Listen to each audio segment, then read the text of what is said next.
Au terme d'une longue réflexion, les deux jeunes entrepreneuses derrière l'entreprise de probiotiques Diro ont finalement refusé les propositions des investisseurs de Qui veut être mon associé?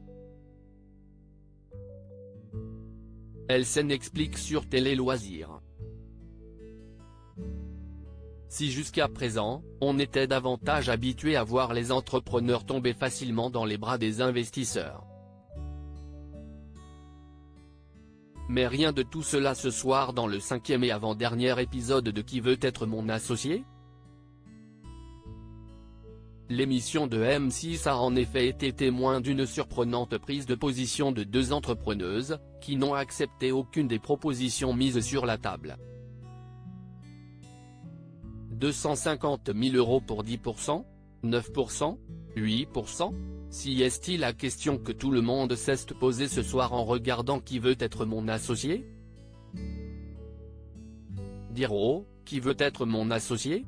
On n'a pas senti cet apport d'une vision venue présenter Diro, une entreprise spécialisée dans les cures de probiotiques naturels et fabriqués en France. Anouk et Lisa cherchaient à lever plus de fonds afin de développer leur projet, et pallier à un manque en matière de compétences. On cherchait un partenaire stratégique, on se confronte à des sujets qui sont de plus en plus techniques, comme le développement international, ou pour entrer dans les pharmacies, explique-t-elle à Télé Loisirs. Mais malgré les propositions alléchantes des investisseurs, 250 000 € pour 10%, elles les ont finalement toutes refusées. On voulait quelqu'un qui donne de son temps et de son expertise, pas une levée de fonds pharaonique. La raison? Lors de notre passage, on n'a pas senti cet apport d'une vision pour Diro. Car les deux jeunes femmes ont beaucoup donné pour leur entreprise, on était ouverte. Si est juste qu'on a beaucoup donné, donc 10%, c'était déjà conséquent pour nous. Ça fait 3 ans qu'on donne tout, expliquent les deux entrepreneuses. Si elles ont d'abord tenté de négocier 9% plutôt que 10%, le duo part finalement sans investisseur, mais certain du choix qu'il a fait. Nous on sait ce qui s'est passé, on sait comment on l'a vécu. Après, il faut comprendre qu'on est dans un moment de stress qui est intense au moment de ce plateau, il y a aussi beaucoup d'émotions.